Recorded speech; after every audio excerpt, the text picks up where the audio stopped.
of them in our community than anywhere else, why is it that our communities are so bad off? Why is it that our businesses struggle to succeed? And why is it that the education that we're receiving in these schools is not relevant to the problems faced by members of our community growing up to this day? Why this education system relies more on a system of basically making you feedback everything that's put into your mind, making you absorb something, not analyze it, not attempt to break it down, but really just try and fill you up like some type of empty vessel so that you can spit back this knowledge and spit back this information. We need an education system that forces us to analyze the problems going on in our community, forces us to analyze what's affecting our communities and how we can solve those problems with a real struggle. We don't want to just bring up a community forum and raise the issue saying, you know, what is wrong with this community? You know, it's the fault of a black father or a black mother. It's this fault, it's that fault. That is not what we're about. We're about raising the issue, and we're about bringing actual solutions to these problems, bringing up solutions for economic development, bringing up solutions for why healthcare is so poor in our communities. You know, we know that if we're not receiving proper food that is raised organically or that is, you know, cheap and available to our community, especially during this economic crisis, then we're not going to be able to eat. And so we have to raise this issue and see how we're going to change that. And so the first thing I really want to go into detail on is education and its roots here in America.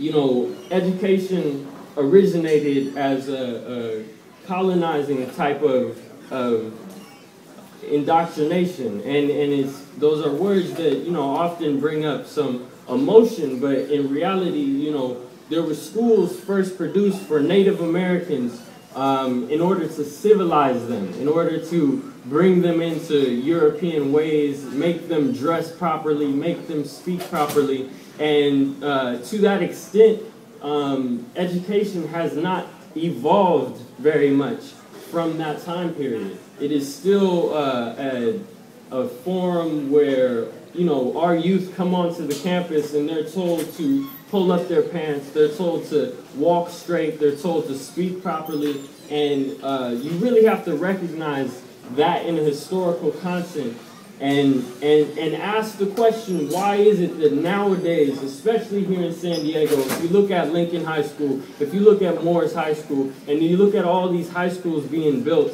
in our communities, why they're being built with a 10-foot fence around them, why they're containing our children in this isolated zone, but not only containing them during the school day, but they're forcing their community out of the school system. This isn't making it so that parents can come in and be involved in their children's education. They're not able to interact with what's going on in campus. They're pushed out effectively. A lot of times we're given the reason that, you know, it's due to gang violence, it's due to we don't want drugs and guns on campus, when we know that that fence is not going to stop those ills from coming into the campus. We know that there has to be some type of other reason. We also need to understand the history of you know, going into Black History Month, of different organizations established by our government that were effectively fighting against our community, such as COINTELPRO, and I will go into further detail on that.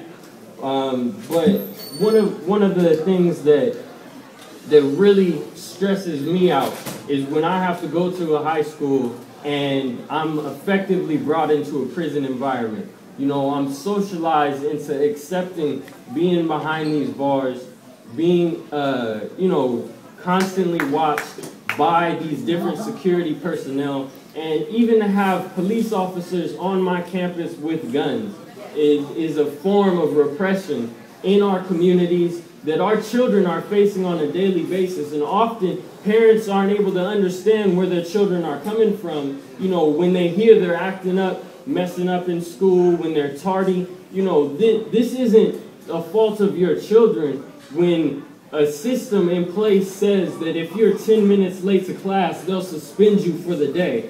What kind of sense does it make that if you're late to class, you're kicked out of school and refused your learning for the rest of the day? It makes no sense whatsoever. And so that's why we have to raise these issues. We have to get parents involved on these campuses and organizing around why their children are going into this miniature prison. The first time people tell me they drove by Lincoln High School, they didn't know it was a high school. They thought it was a prison. And that's because it physically looks like a prison. It has guards. It has personnel working to secure our children when our children are going there to learn, when they're going there to receive an education. This is what we want our children to do. And parents, we see it as, you know, we're working a 9 to 5. You know, they have jobs, responsibilities, and so they're not always able to care for their children. But you have to take responsibility for this system that you're entrusting to watch and nurture your child. And that's why we say we really need to raise the issue of education. And to put that in a historical perspective, I want to talk about the Student Nonviolent Coordinating Committee.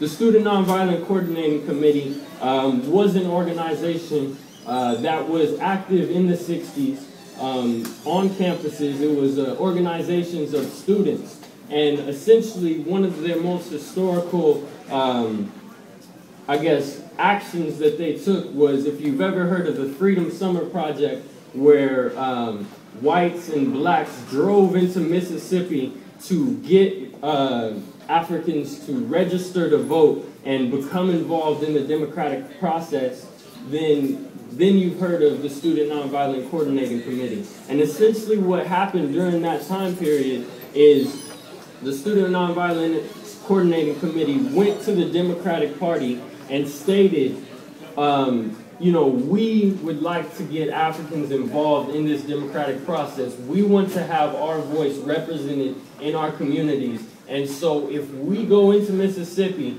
and fight all this acts of aggression by the Klan, by white nationalists, by people who were lynching, who were burning cars, bombing churches, you know, if we go in and suffer these attacks and these dangers, we want to know from the Democratic Party that we can have a seat on the Democratic Party, a voting seat, so that we have the ability to participate in this democratic process and raise up the issues that are going on in our communities.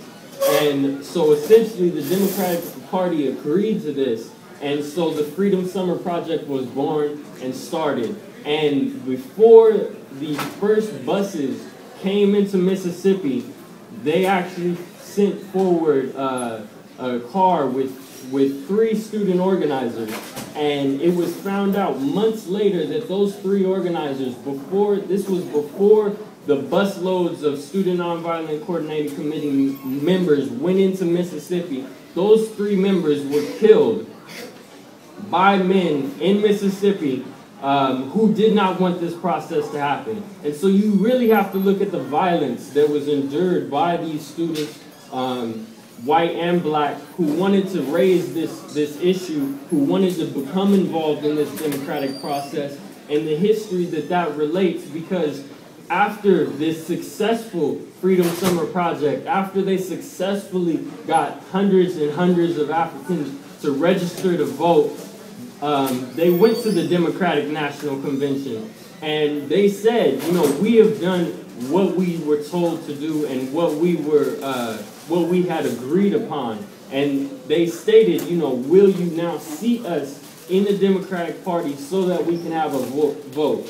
And what the Democratic Party did to them was they actually gave them 1 non-voting seat in the Democratic Party.